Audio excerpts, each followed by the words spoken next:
This is a book report required for one of my classes.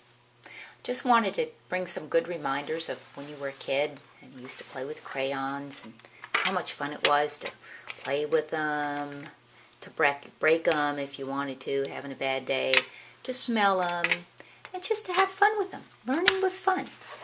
Some of us learned to read with these little books, and it was fun.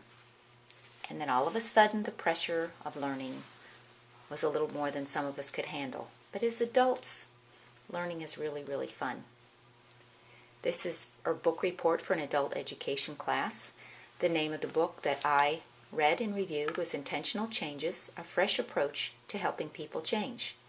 The book, as you can see, was written in '82 and it's 29 years old. Alan Tuff was the author, very controversial man. Had some different ideas, and I wanted to share these ideas with you. As far as his history, he taught high school in his 20s, taught English, worked in the guidance department, got his master's, and as he was working on his PhD, he wrote a thesis, Behavior of Adults and Self-Directed Learning. After he completed his PhD, he was an assistant professor at the University of Toronto. J. Robbie Kidd, who you might remember as being a well-known adult educator, used to call him an adventurer in ideas, which he truly was. His undergraduate degree was in psychology, and he really, really kept that as a thread throughout his entire career as an educator. He definitely was not a blank sheet of paper. But why was this man with this wiry hair and these big glasses that were popular in those days, why was he so controversial? Well, with this report, he went and he talked to people. He asked them about how they changed. The requirements were a change within the last 2 years. But he was controversial too because he talked about things like extraterrestrial intelligence. He supported the women's movement. He talked about adult education, lifelong learning. People didn't really talk about those things. But what happens with adults when they want to change? What do? Well, what happens is you're going along, you're fine. And then one day you get this little idea in your head that either something's not right or you want to learn something. And that little spark, that little idea just keeps getting bigger and bigger. And then the decision is made, and all of a sudden you decide to change. The approach is seldom used, going out and talking to people. But what we're talking about is intentional change. Remember, he only spoke with 150 people. Most studies have more than 150 people, but he believed in what he was doing. So what did he do? Well, he went to Europe, he went to Canada, and he went to the United States. And each one of these areas, he had 3 different groups of people that he talked with. And that's what his thesis was based on. When you talk about a situation like change, a lot of times it's a good idea to just divide it in the 4 W's, as some of us learned when we were quite small. Who can change? And we're talking about adults. What is it? Intentional change. It's something that you want to do, when, anytime, where, wherever you want, and why. Well, this is just an example. Just imagine that last night you were out with your friends and you had a good time, maybe a little too much of a good time. And this morning you're sitting here and you're going, a little too much of that stuff last night, that you pop the top and then you drink it. And you know, I'm feeling kind of really crusty from all that smoking I've been doing lately. Been coughing a lot. You know, maybe I will end up like my father with lung cancer if I don't really start taking charge of myself. And you get this little idea, and the idea festers. And then if you make a change, that's going to help the overall health. But another reason he was controversial is he said many persons are remarkably successful at achieving their chosen changes without professional help. This was a time when people were going to professional help. You didn't go with the old theory of physician heal thyself. You had to find a physician to tell you to heal yourself. So this was quite controversial. When we talk about intentional change, remember it's something you want to do. It requires a lot of effort. If you choose to have your first baby, and it is your choice, that takes a lot of effort.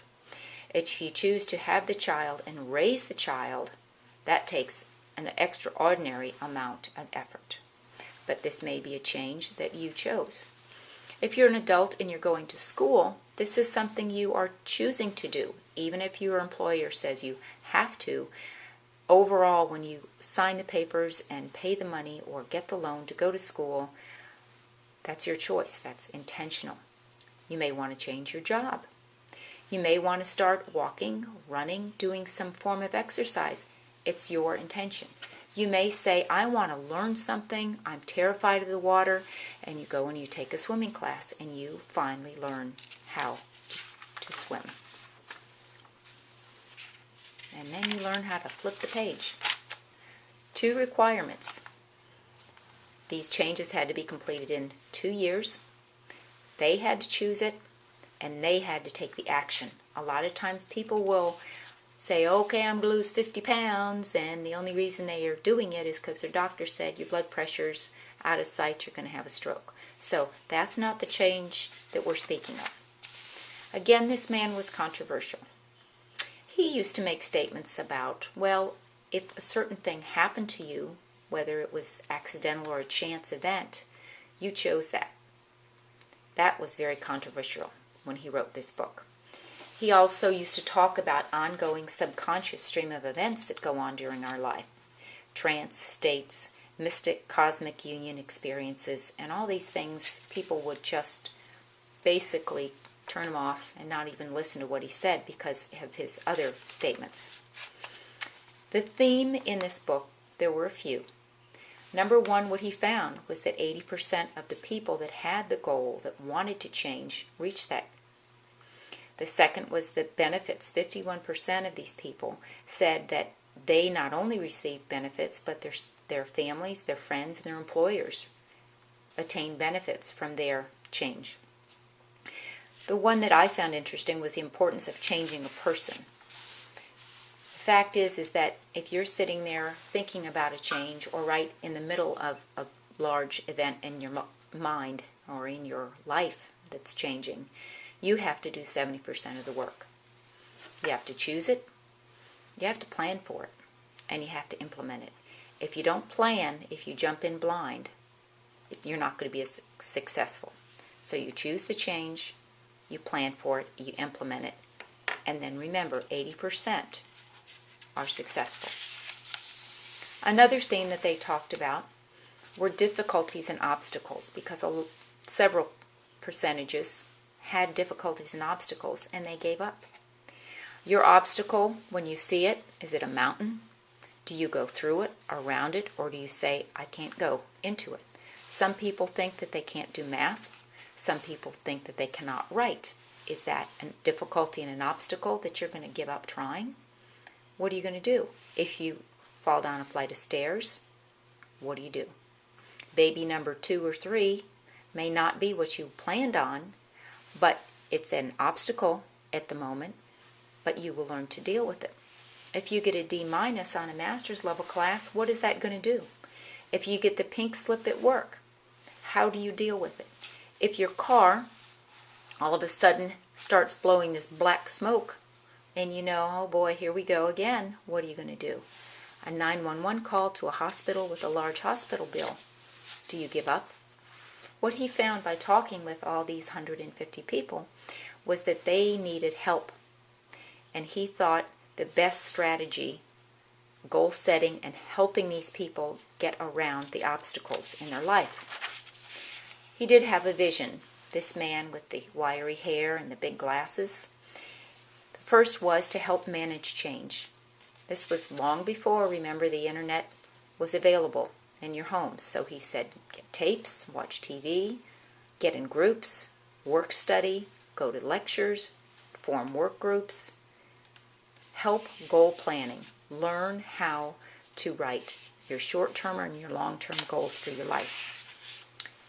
Improve and expand your information. This is now so true because look at the information that we have at our fingertips. Again, he was controversial. He talked about the freedom, the opportunities, the resources that were needed. He encouraged self-help groups, the women's movement, and then one of his goals is he wanted to improve effectiveness with supervisors, with professionals, and paraprofessionals.